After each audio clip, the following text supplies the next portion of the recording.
num processo virtual. Então vocês vão encontrar aí, né, pode ser separado no sistema de busca por objetos e no sistema de busca por povo também. Você encontra e vai diretamente no objeto, e esse objeto você tem um número que está tombado, o número de tombo, o material, né, o povo que fez, onde se localiza a família linguística e uma pequena descrição a respeito do objeto. Né?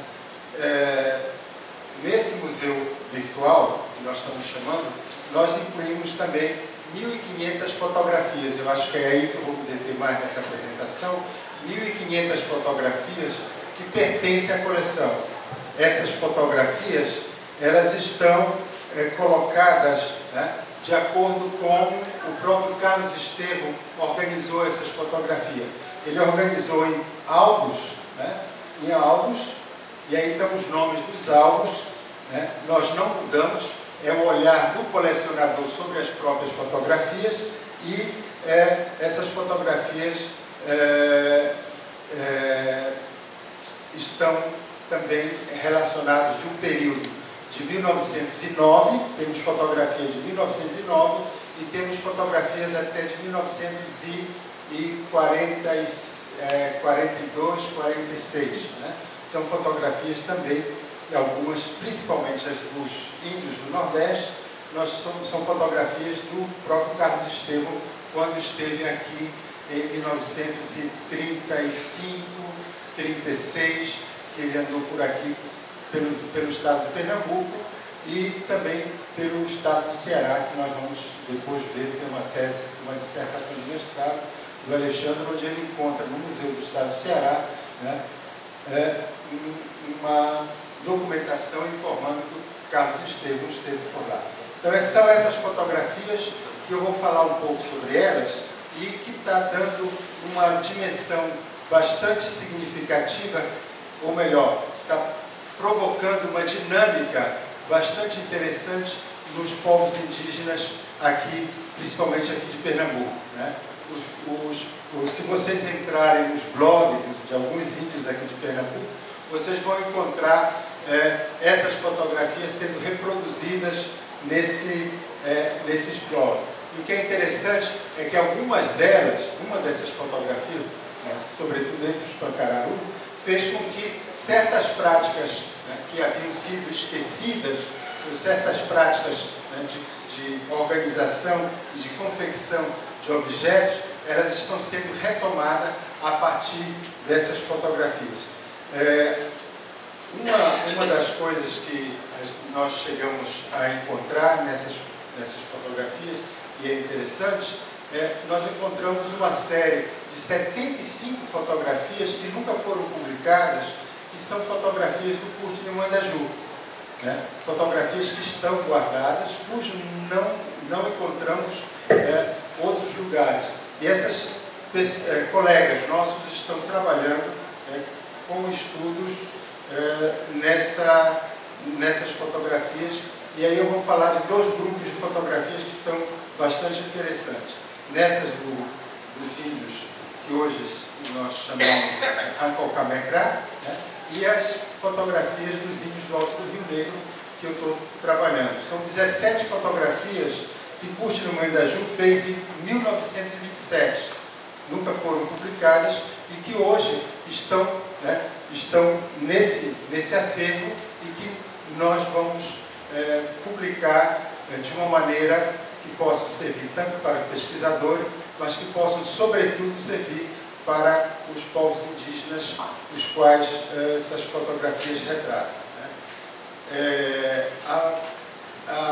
Quem conhece a obra de Curti-Nimandaju vai perceber, né, em determinados momentos, né, na sua própria escrita, que eles se referem a certos, no caso, por exemplo, o relatório de 1927 de Curti-Nimandaju, que faz para o SPI, ele vai relacionar nessa escrita, que foi publicado apenas em 1950, esse relatório, quer dizer, ele é produzido em 1927 mas ele é apenas publicado em 1950, vai perceber na escrita de Cusno e Mandaju a referência a determinadas pessoas com quais ele manteve contato durante essa viagem que ele fez no Alto Rio Negro, né? E como nós encontramos as fotografias, nós vamos perceber que essas fotografias vão dar um outro olhar para aquela leitura escrita ou para aquele relatório feito pelo Cusno e Mandaju. Quer dizer, as fotografias que nós encontramos fazem 5 anos aqui no Museu do Estado de Pernambuco possibilitam uma discussão, né, bastante ampla, não só do texto do Cusno e Mandaju, mas de devolver a essas comunidades, né, um material, né, que é bastante significativo em relação às fotografias e em relação, sobretudo, né, de entender, né, a situação histórica e a relação da memória, né, dos povos indígenas com os índios nessa região, né? E, para finalizar, eu acho que talvez seja interessante colocar alguns referenciais teóricos que possibilitam essa discussão, né, dentro dessa relação, sobretudo com o tempo, né? São fotografias que foram feitas em 1927, nunca foram publicadas, os índios nunca viram essas fotografias, nós recuperamos aqui faz um pouco tempo, e como é que elas se colocam hoje, né, nessa discussão. Eu acho interessante, e talvez aí a gente possa situar dois textos importantes para nós, em termos de referencial teórico, que nos colocam em evidência. Além dos textos que foram colocados aqui pela Cornélia, do Gregory Bateson e de Margaret Mead, mas também de Etienne Samin, mas uma discussão que é colocada por Boris Kosoy, que é extremamente interessante, quando ele relaciona, né, a questão do documento fotográfico, as informações desse mundo, né, da fotografia, e a relação que se coloca com a técnica e a composição e os meios onde a fotografia é utilizada. Então, para a existência de uma fotografia, ou seja, sendo ela o elemento final de uma ação, faz-se necessário 3 elementos essenciais, né? E aí nós temos o fotógrafo, né, o assunto, né, e a tecnologia do qual foi realizada a fotografia, né? Eu acho que aí Kosoy, ele discute a fotografia como uma validação de uma verdade. Então nós vamos ver algumas dessas fotografias, como o caso que eu citei, no caso dos Pancararu, que recupera uma fotografia, mostra na comunidade, a comunidade vai recuperar um instrumento musical que é feito a partir dessa fotografia, e que esse instrumento musical é feito hoje, mas que havia um espaço de mais ou menos 30 ou 35 anos que esse instrumento não era confeccionado. Essa fotografia, ela coloca em evidência uma relação bastante relacionada com não só com foto, mas com a própria identidade, né? Então, contudo, a foto em si, por maior que seja a tentativa de se fazer fiel à realidade observada, sempre será a representação dessa realidade, constituindo uma espécie de uma segunda realidade. Pois, se a realidade observada ficou marcada em um tempo e um espaço específico, a fotografia terá a propriedade de aproximar o tempo e o espaço. Então, nesses trabalhos, né, tanto do Boris como do Etienne, torna-se indispensável, no caso da nossa análise, né, à medida em que se chama, que essas fotografias chamam a atenção, né, para constituir uma segunda, ou uma terceira, ou uma quarta realidade. Essas fotografias, elas nos permitem a viajar no tempo, né, permitem a nos colocar e permitem a se relacionar, sobretudo nessas fotografias, que são fotografias relacionadas aos povos indígenas, a dar uma dimensão de identidade e de uma que a gente poderia chamar de uma continuidade histórica em relação à presença desses índios, sobretudo aonde eles são extremamente questionados, no caso, principalmente aqui de Pernambuco.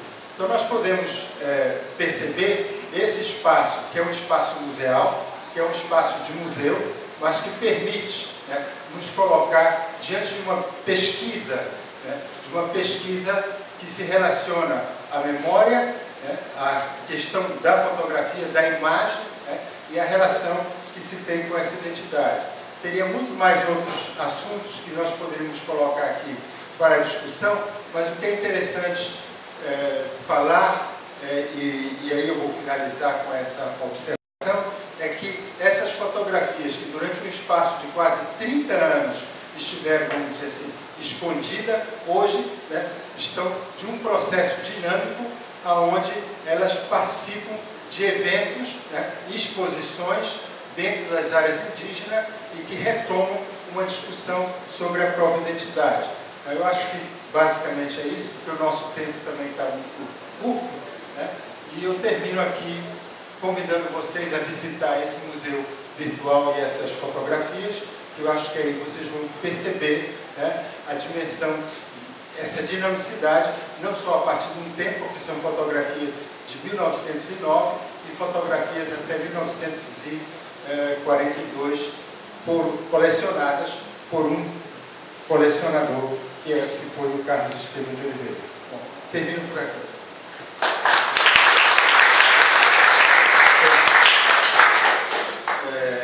Então nós vamos fazer o debate, abrir o debate agora, né? Eu acho que temos ainda tempo, né, Scott, suficiente para realizar o debate. Então, Julie já está inscrita, Scott está inscrito também. Julie?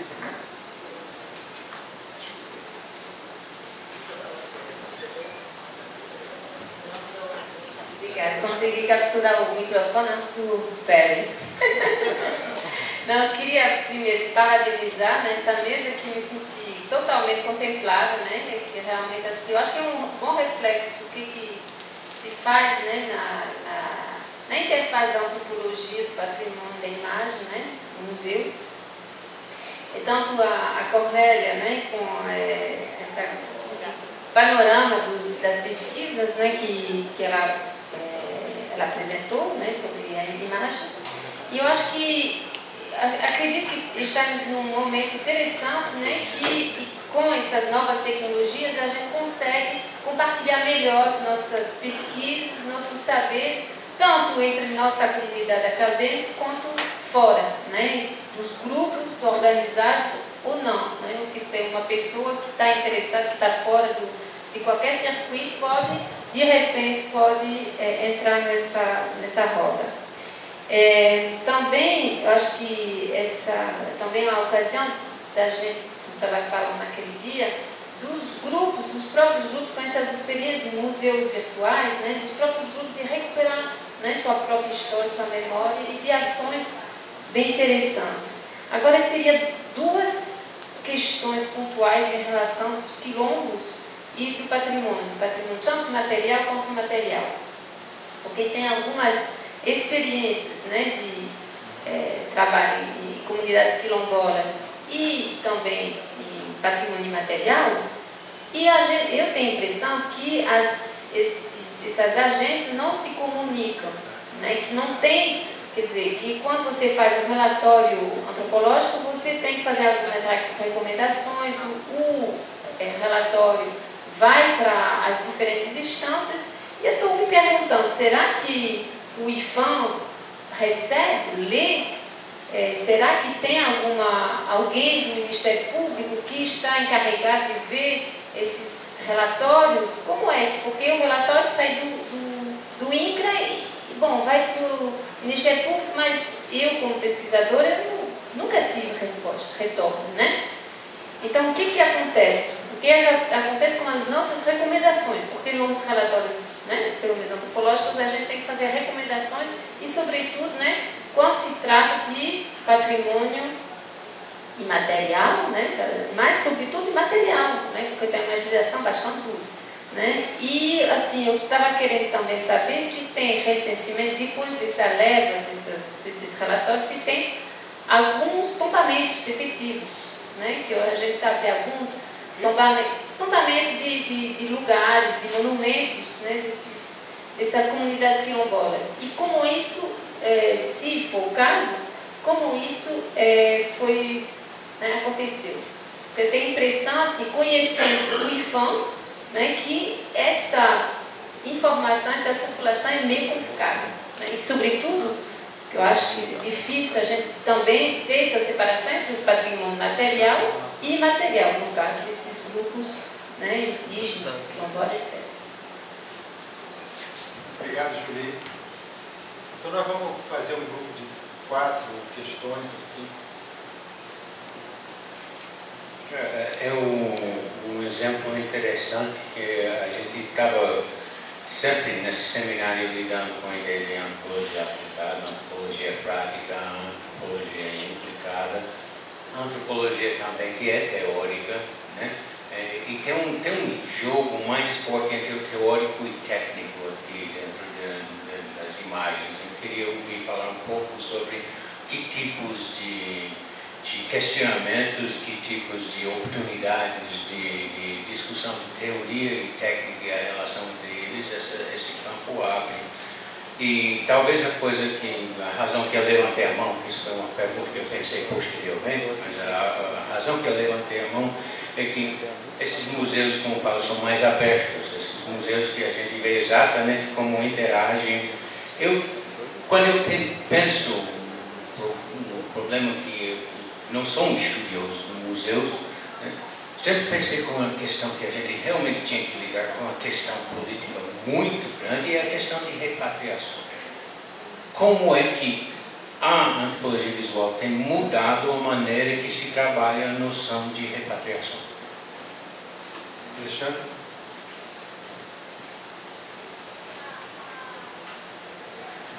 Boa tarde a todos.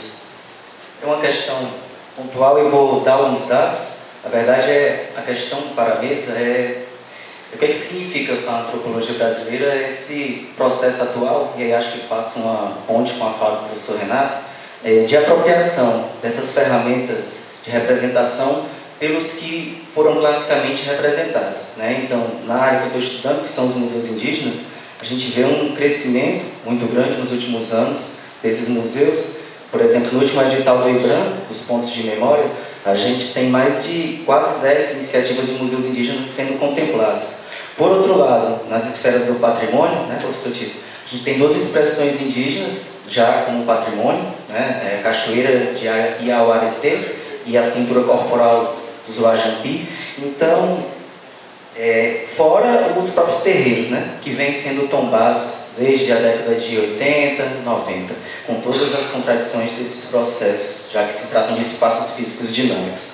E aí é interessante pensar, porque são justamente 2 ferramentas que a professora Cornélia e Renato colocaram, que classicamente foram também usadas no trabalho de antropólogos, né? Os objetos para a formação de coleções etnográficas e os próprios vídeos, né, que hoje estão sendo apropriados para a construção das próprias representações.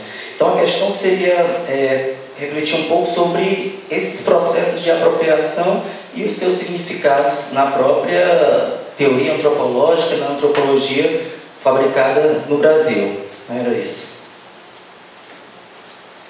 Alguém mais? Então...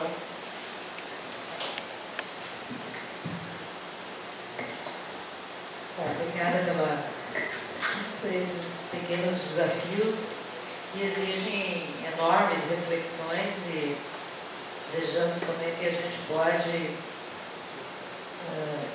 nos implicarmos imediatamente em algum retorno.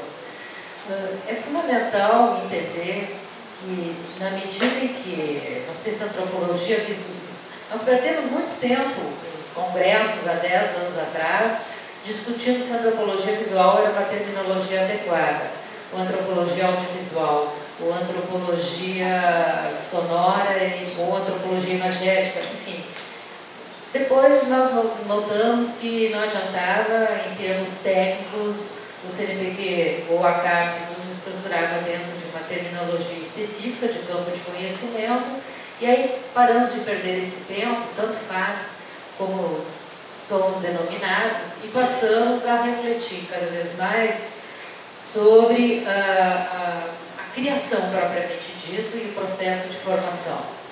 O que eu quero dizer com isso é que, quando Perry pergunta sobre essa relação teoria e método, não dá para esquecer que esse boom também da pesquisa etnográfica, digamos, essa renovação de uma antropologia moderna, ou de uma etnografia moderna, ela se dá no âmbito de um chamado novo paradigma, paradigma interpretativo e hermenêutico. Só que o mesmo movimento reflexivo, crítico, dialógico, ele se dá no âmbito, eu diria assim, da produção imagética em grande termos. No cinema, na performance também, no teatro, na arte, na própria fotografia, com a história social, fazendo uma reflexão sobre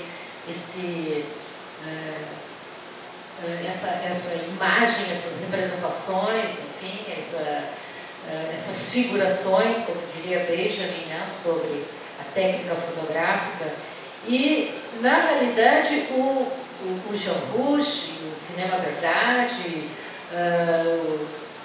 o cinema direto, tudo isso já estava acontecendo num processo de diálogo e de discussão sobre as limitações e os paradigmas dominantes, predominantes, como que o estruturalismo de alguma forma reduzia essa figura humana. E, bom, com tudo isso, os desafios eram em torno, portanto, de construir essa alteridade de uma forma compartilhada. Esses instrumentos, digamos, técnicos foram sendo propostos por esses cineastas, e essencialmente Jean Rouch tem um papel fundamental, quando ele elabora a ideia de ele é engenheiro, de uma câmera no ombro, uma câmera na mão, na medida em que ele vai agora cada vez mais compartilhar, construir com a comunidade, nessa comunidade, nesses grupos, um processo de representação de si, de imagem de si. E em seguida os seus orientantes, como Jean Darlot, o Marc Piot, todos os outros, o Jean Darlot vai dizer: eu passei a fazer antropologia a partir de uma estética da ética. Eu não faço uma pesquisa etnográfica porque eu quero mostrar como é que se deu um processo de pesquisa culturalista, por exemplo. Tá? A minha pesquisa é a estética da relação. Portanto, todo o processo de consentimento, o processo de negociação do próprio grupo com a sua própria imagem passa a ser a grande reflexão a ser filmada, a ser fotografada, como na etnofotografia e etc. Ou seja, teoricamente estamos dialogando com uma área da antropologia hermenêutica, da antropologia reflexiva, do interacionalismo simbólico, e particularmente cada grupo vai também ter os seus recortes teóricos específicos. Nós, por exemplo, trabalhamos com a teoria da imagem a partir de Bachelard, a partir de Duran, a partir de Benjamin, Paul Ricoeur, de uma fenomenologia da memória, mas para fazer pesquisas em contextos urbanos. O Renato pesquisa em contextos de sociedades tradicionais, sociedades indígenas. Aí, é claro, o tema da etnia, toda a teoria da etnia passa a ser fundamental. Portanto, claro, não tem um modelo, não tem uma unicidade, mas não há dúvida que, em termos etnográficos, a antropologia da imagem, a produção imagética, ela diz respeito essencialmente a uma postura ética, um avanço na reflexão sobre esse lugar ético, como dizia o Roberto Cardoso de Oliveira, né, a construção desse excedente de sentido que o processo fílmico, que a narrativa fotográfica ou a própria pesquisa sonora tem que levar. Ela não pode explicar nada, ela tem que compartilhar um processo de construção de imagem. E a partir daí a reverberação dessa imagem de si e do outro. Bom, deixa todo mundo falar, depois eu volto sobre repatriação.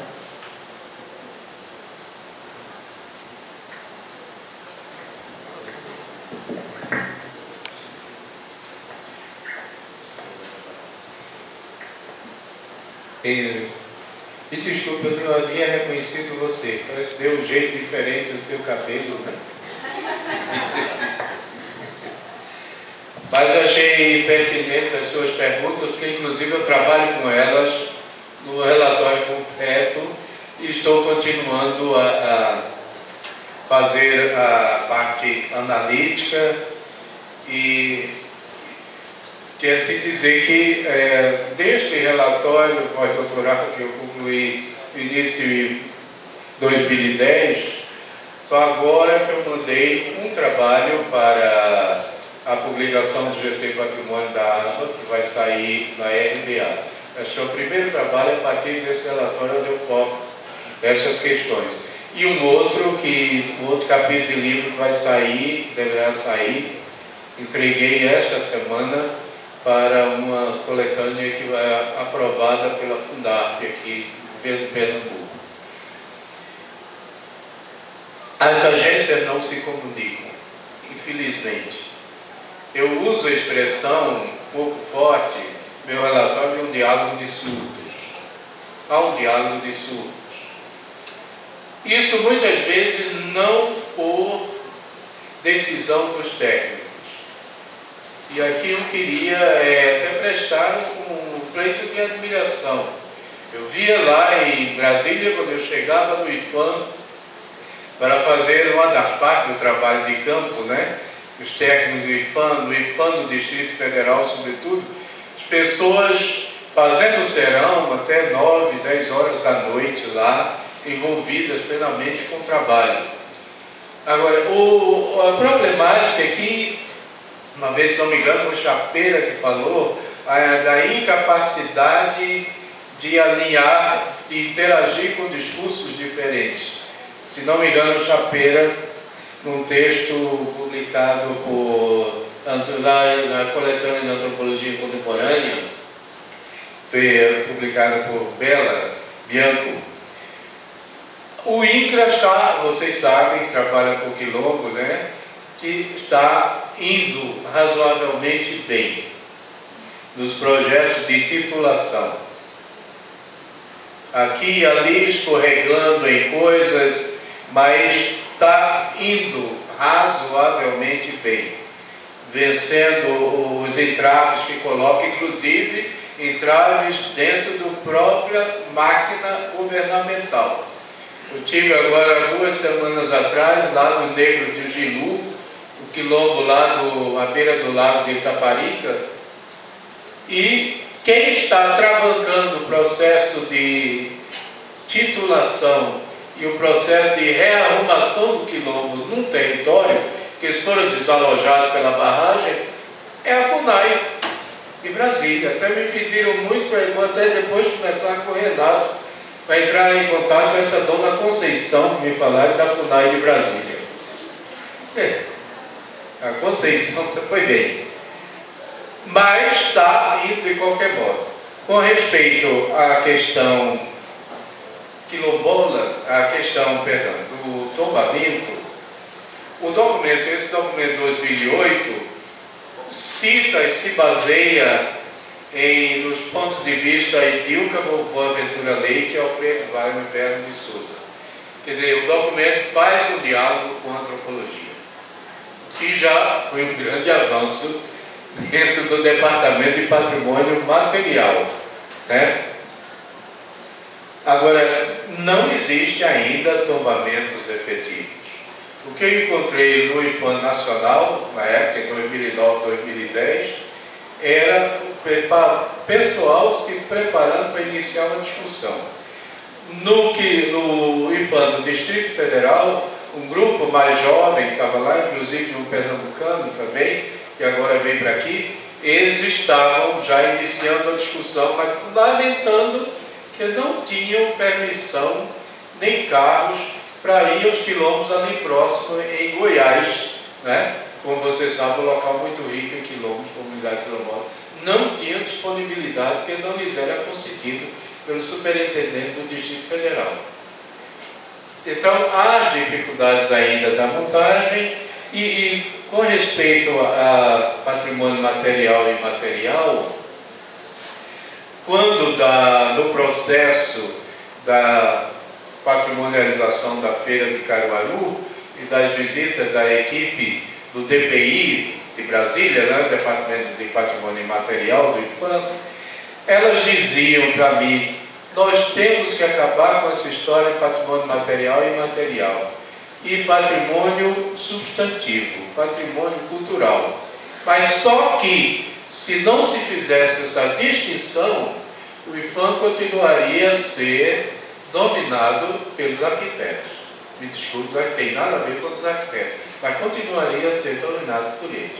Então criou-se uma figura para dar lugar, né, aos que trabalhariam com a cultura popular e etc. e tal, né, os antropólogos e cientistas sociais em geral. É isso. Rapidamente, eu queria falar em relação à pergunta do Alexandre, duas coisas. Perguntou sobre a apropriação dessas ferramentas pelos que são representados. Há problemas, ele faz que a gente fez o tombamento dos guerreiros, né? Muitas dessas pessoas estão representadas em fotos antigas, a gente viu aqui a importância dessas fotos, né? Para reconstruir a identidade. Também na comissão, no grupo que trabalhava no material do Mário de Andrade, também essa preocupação do retorno desse material. Agora, isso é importante, esse retorno, porque há uma identidade que se transmite aí, que se recria. Agora, em relação ao que o Tito estava falando, do registro de bens imateriais, né? A gente sabe que o IPAM, é um órgão de grande importância, durante mais de 60 anos, conduziu uma política de registro, de tombamento de pedra e cal, né? Agora é complexa essa passagem para a cultura. Infelizmente, embora pessoas muito dedicadas lá, infelizmente ele não tem pessoal capacitado, mínimo número de antropólogos, mínimo, né? Ele não tem condições. Então, eles têm uma política de salvaguarda, eles chamam de salvaguarda, quando é registrado no Maranhão pelo tambor de crioulo ou pelo coisa, mas eles prometem uma série de coisas. Os grupos que ficam brigando entre si para disputar essas promessas, mas é muito complicada essa salvaguarda, e espera-se que se faça alguma coisa, mas com aquela estrutura muito emperrada do IPAM, é muito complexo. Eu acho que vai se conseguir muito pouca coisa em relação a isso. Bom, eu peço licença, eu vou ter que sair agora, porque eu vou viajar com o companheiro Heraldo e vou ter que sair agora. Muito obrigado,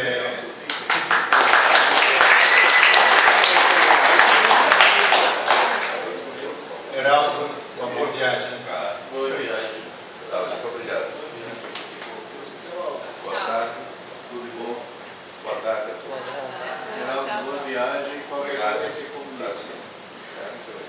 Tem duas questões, uma que o Scott colocou sobre a repatriação e a questão da apropriação, que eu acho que eu gostaria de fazer dois comentários, né?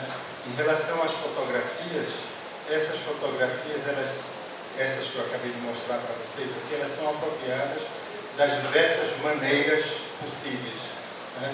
Nas próprias comunidades, né? Como eu falei antes, alguns colocam nos seus blogs pessoais, outros dizem: olha, lá no museu, nós estamos lá naquele museu, porque lá tem as nossas fotografias, olha aqui as fotografias, né?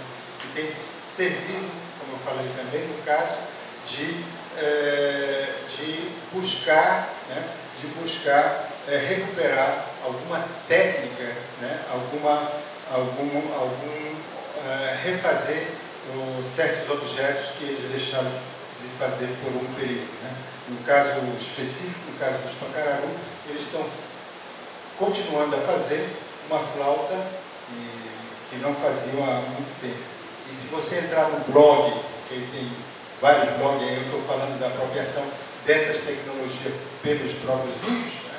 Você vai encontrar essas fotografias e vai encontrar como é que eles recuperaram né, a partir de oficinas de organização de instrumentos. Eu acho que isso é extremamente oportuno entender também esse lado das fotografias.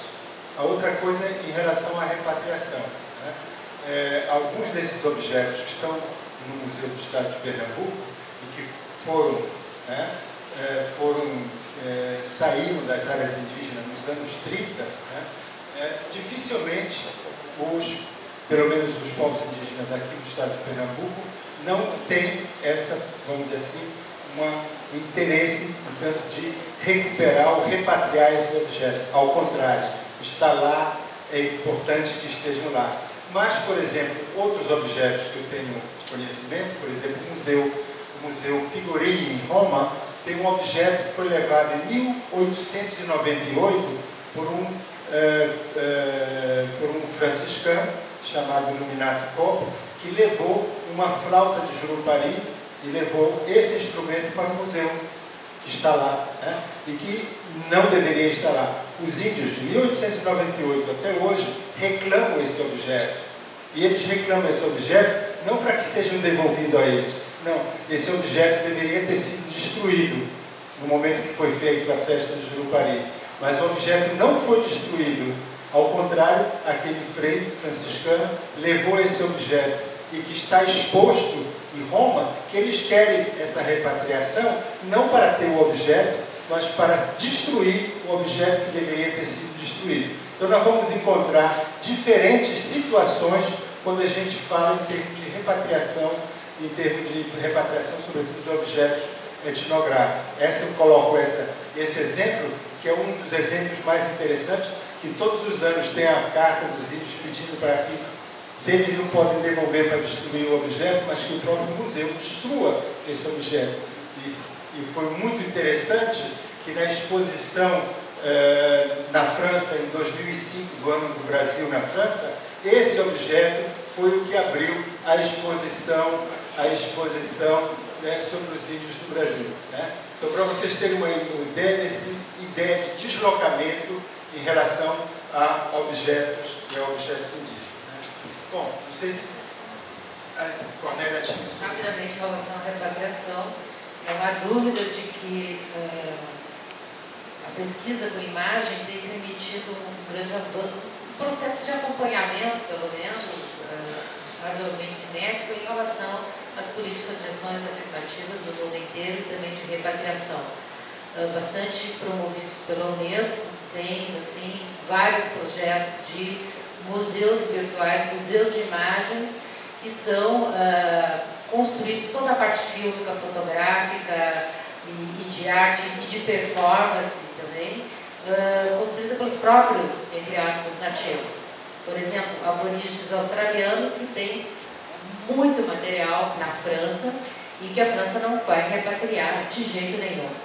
Então, o que o Unesco tem promovido é acesso a essas imagens a partir de projetos de coleções etnográficas e etnológicas mediadas por antropólogos franceses em intercâmbio com antropólogos australianos e as próprias comunidades orientando, organizando os formatos desses museus virtuais, para saberem que objetos, que filmes de artes nativas e aborígenes eles gostariam de ter acesso, por exemplo, na internet. O que não quer dizer que não haja uma luta constante por parte deles em relação à repatriação desses objetos, né? Telas, objetos mágicos, de encantamentos, etc. Mas é um assunto polêmico e que, de fato, eu diria assim, há muita coisa ainda a fazer, há muita coisa a ser discutida, mas que a antropologia da imagem, com a imagem sendo uma antropologia compartilhada, tem tido um papel bem interessante, político. Vocês têm alguma outra questão? Queria? Por favor. E aí a gente já vai para os finalmente. Teria mais alguém? Boa tarde, meu nome é Felipe e, na verdade, eu só queria fazer duas adições, uma pequena reflexãozinha na sua fala sobre a coleção. Bom, eu trabalho com documentários, entre outras coisas, com realização de documentários e, sobretudo, colaborativos, né, com comunidades. Então, nesse contexto, eu fiz um filme com os Tremembé e, até então, a gente tem trabalhado junto, né? E nesse contexto a gente está fazendo o Museu do Índio Tremembé. Isso foi uma demanda deles, dentro do regimento deles, da associação deles. Eles nos convocaram, Alexandre e outros parceiros lá também do Ceará. E especialmente sobre essas fotos que tocam os Tremembé no Ceará, isso abre uma perspectiva histórica que vai interligar, né, pode, né, o que o Alexandre está estudando, na verdade é super fresco ainda, super novo, porque sequer ainda foi publicado ou foi mencionado, né, isso foi uma descoberta muito recente dele, que relaciona essas fotos a um período específico que Carlos Esteves esteve no Ceará e que, de certa forma, conecta isso com as expedições que ele fazia no sertão, né, do São Francisco, né, nessa região mais próxima daqui, e que colocava os Tremembé de uma maneira isolada no panorama indígena brasileiro, né, nordestino sobretudo, né. E isso vai conectar de uma maneira que vai dar o que falar ainda, né? Temos que ver o que tem nisso daí, né? Outra coisa é como isso eles vão, né, reapropriar, de que dinâmica isso será possível para eles, porque isso certamente dará o que falar, assim, né? Mas isso sobretudo porque houve uma leitura da fotografia, não como um dispositivo apenas estético, né, mas como um documento, né? Ter uma dinâmica de alteridade com essa fotografia e para ir buscar no processo técnico que ela foi feita, assim como um documento, a sua assinatura, e o que não está dito ali, descobrir, né, através disso o que essa fotografia realmente significa, né, e não olhá-la apenas como uma composição de perspectiva, luzes, cores, representação e etc., mas também como um documento que tem por trás. E aí, nesse sentido, a segunda questão, que isso conecta, né, também com a perspectiva teórica que você colocou, do Boris Pastore, que é um historiador da fotografia, junto com a Etienne Sabon, que é um antropólogo da imagem, mas me lembra muito uma conexão que, de certa forma, fecha uma metodologia que é com um filósofo da imagem, um filósofo da fotografia, que é o Willem Flusser. Né? O Flusser, ele fala da imagem técnica, no caso a fotografia, né, como uma condensação de um texto técnico aplicado. Então, assim, a fotografia e vídeo, etc., qualquer imagem técnica que não é feita mais sobre a força, né, a pressão e a presença do autor, e sim sobre a mediação de uma tecnologia, né, que isso em si carrega um texto aplicado. Claro que ele está falando no sentido técnico, né, de quem formatou aquela fotografia, etc., mas isso também significa aspectos do ponto de vista histórico, porque isso pode levantar situações também de se aplicar a análise né, dos próprios índios através daquilo ali. Então, assim, né, é só uma coisa que me veio de como o Flusser pode ajudar também nessa perspectiva teórica. É isso. Obrigado, Felipe. Aquele livro do Bran, ele é exatamente uma recuperação do Flusser no sentido da técnica fotográfica, né? Não sei se você conhece isso.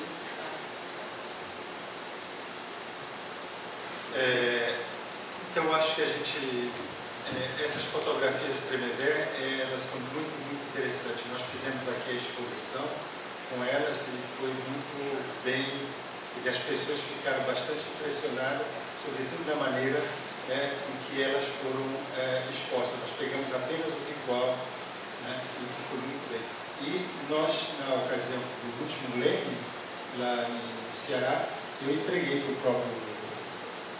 um CD com todas as fotografias que nós tínhamos aqui no museu. Acho que o uso realmente vai ser várias possibilidades que a gente pode esperar, né, inclusive algumas surpresas, né?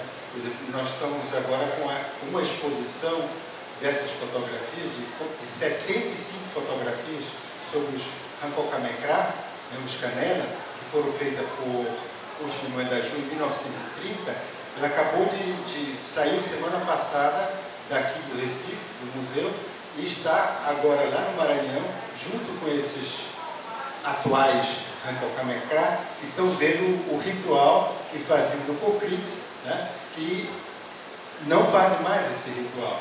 Então, essas fotografias vão possibilitar, inclusive, não só uma rememorização, mas possibilitar uma discussão atual sobre um ritual que hoje não se faz mais e que nós temos em vários museus, não só aqui no Brasil, mas da Europa. Nós temos essas máscaras do Coprite. Tem no Museu Nacional do Rio de Janeiro, tem no Museu Geude em Belém, aqui no Museu do Estado de Pernambuco nós temos 2 máscaras de Coprite. Na França, em Berlim, em Gutenberg, essas máscaras, elas estão lá. Mas elas não são feitas, já faz mais de 30 anos que essas máscaras não são feitas. Então, essa exposição que está indo, né, com esse ritual, né, que está indo em 2012 lá para o Maranhão, vai possibilitar uma outra discussão que a gente pode ter uma certa... podemos ser surpreendidos com essa possibilidade que a fotografia nos coloca nessa leitura.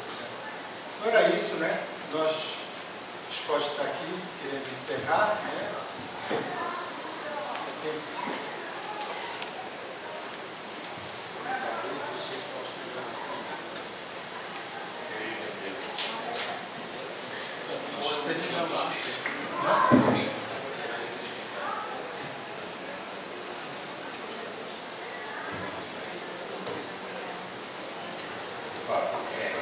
É um fechamento de um seminário que todos nós talvez saímos exaustos e renovados, né? Eu estou super animado com esses 3 dias, né? Só para me autocongratular e autocongratular o time, que foi uma equipe de pessoas que ajudaram. Eu acho que todos os professores do programa, todos os docentes do programa, eu quero agradecer as equipes de apoio, especialmente a Fabiana e a Juvenal, que organizaram as coisas. Quero avisar o pessoal de Nutis, né? Quero avisar a Nutis que todos esses problemas de registro e tudo, a gente tem que ter cuidado para ver se a gente garante isso para esses serianais, que está todo filmado, e tudo que foi discutido aqui, além de ser os anais pictoriados, com o som e tudo, a gente vai registrar adequadamente dentro de, sei lá quais foram os lugares necessários, porque já colocaram. Isso é uma das grandes dificuldades, né, das nossas coisas visuais. Então, a gente vai fazer isso. Eu quero agradecer também a eles para esse apoio excelente para a gente. Foi divulgado, a gente soube que teve gente em diversos locais no país assistindo o que estava sendo dito aqui, que foi divulgado online. Recebi pelo menos a palavra, olha, está sendo visto, pelo menos a gente sabe que foi até Teresina. Se a gente foi para outros lugares, eu não tenho certeza em termos de ser uma coisa, né, vista pelas pessoas, mas a gente sabe que em termos numéricos tinha um bom número de outras pessoas também assistindo. Então, essas novas tecnologias, é bom a gente terminar com as novas tecnologias e dizer que a gente está aderindo no que a gente puder a essas novas tecnologias.